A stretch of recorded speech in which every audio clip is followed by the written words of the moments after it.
माध्यमांशी बोलताना अमोल कोल्हे यांनी उपरोधिक टोलाही लगावला। अजित पवारांनी तात्काळ कांदा निर्यात बंदी उठवायला लावावी, अजित पवारांनी केंद्राला दरारा दाखवावा असं म्हणत अमोल कोल्हेंनी अजित पवारांना टोला लगावलाय।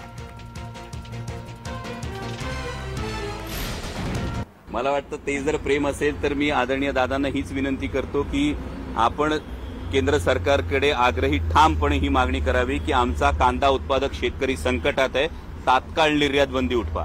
दादांचा दरारा, दादांच्या आवाजाचा दरारा सगळ्यांना ठाऊक आहे, तर केंद्र सरकारलाही दादांनी तसाच दरारा दाखवावा आणि आमच्या कांदा उत्पादक शेतकऱ्याला जो अडचणीत आलेला आहे ही निर्यात बंदी तातडीने उठवावी।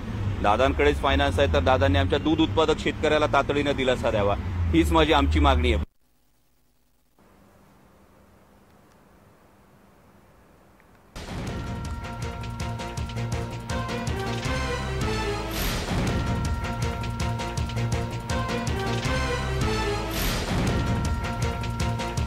अमोल कोल्हे यांनी उपरोधिक टोला लगावला। अजित पवारांनी केंद्राला दरारा दाखवावा असं अमोल कोल्हे म्हणालेले आहेत। अमोल कोल्हे हे शरद पवारांच्या भेटीला गेले होते, त्यानंतर त्यांनी माध्यमांशी बातचीत केली आहे।